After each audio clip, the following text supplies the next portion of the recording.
எப்படி திசை மாறி உருமாறி தேய்ந்து ஓய்ந்து கிடைக்கிறதுன்னு சொன்னாங்க. திசை மாறி உருமாறி தேய்ந்து ஓய்ந்துன்னு வசனம் மாதிரி ரைமிங்கா இல்லாம வளமான இலக்கியமா இதே சபையில பேசினவங்களோட திறமையான ஆட்சியில நடந்த நிதி மேலாண்மையை பத்தி வெள்ளை அறிக்கையா வெளியிட்டோம். வெள்ளை அறிக்கை வந்ததிலிருந்தே கண்ணை கட்டுதுங்க. அந்த காலத்துலதான் பிள்ளையோ பிள்ளை தொல்லையோ தொல்லைன்னு சொன்னாங்க. அதே மாதிரி தாங்க அவங்க ஆட்சியாலையும் அவங்களாலையும் இன்னைக்கு தமிழ்நாட்டுக்கே தொல்லையோ தொல்லை.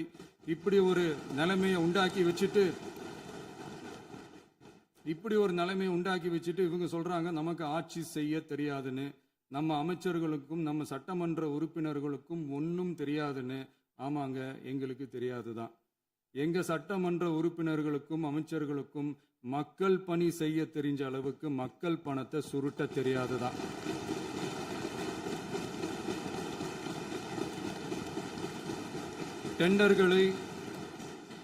டெண்டர்களை முறைப்படுத்த தெரிஞ்ச அளவுக்கு அதோட ரேட்டை உயர்த்தி ஊழல் செய்ய தெரியாதுதான். பதவி உயர்வு வழங்கவும் பணி இடமாற்றம் கலந்தாய்வு நடத்தவும் தெரியுமே தவிர பதவி உயர்வுக்கும் பணியிட மாற்றத்திற்கும் பணம் பறிக்க தெரியாதுதான். புதிய பணியிடங்கள் உருவாக்க தெரியுமே தவிர அந்த பணியிடங்களை பணத்துக்கு விற்க தெரியாதுதான்.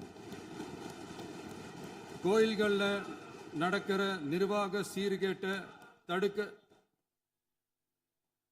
நீங்க பேசுங்க, கண்டினியூ பண்ணுங்க.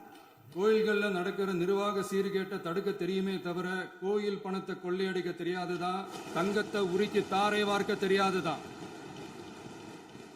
கனிம வளத்தை பாதுகாக்க தெரிஞ்ச அளவுக்கு கனிமத்தை வித்து கொள்ளையடிக்க தெரியாதுதான்.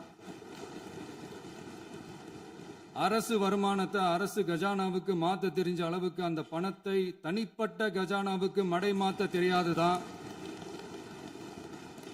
போதை கலாச்சாரத்தை தடுக்க தெரிஞ்சவங்களுக்கு போதை கலாச்சாரத்தை வளர்க்க தெரியாதுதான்.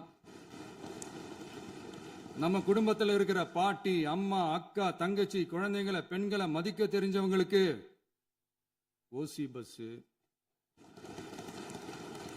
1000 ரூபாய் கேஸு, இப்படியெல்லாம் பேச தெரியாதுதான்.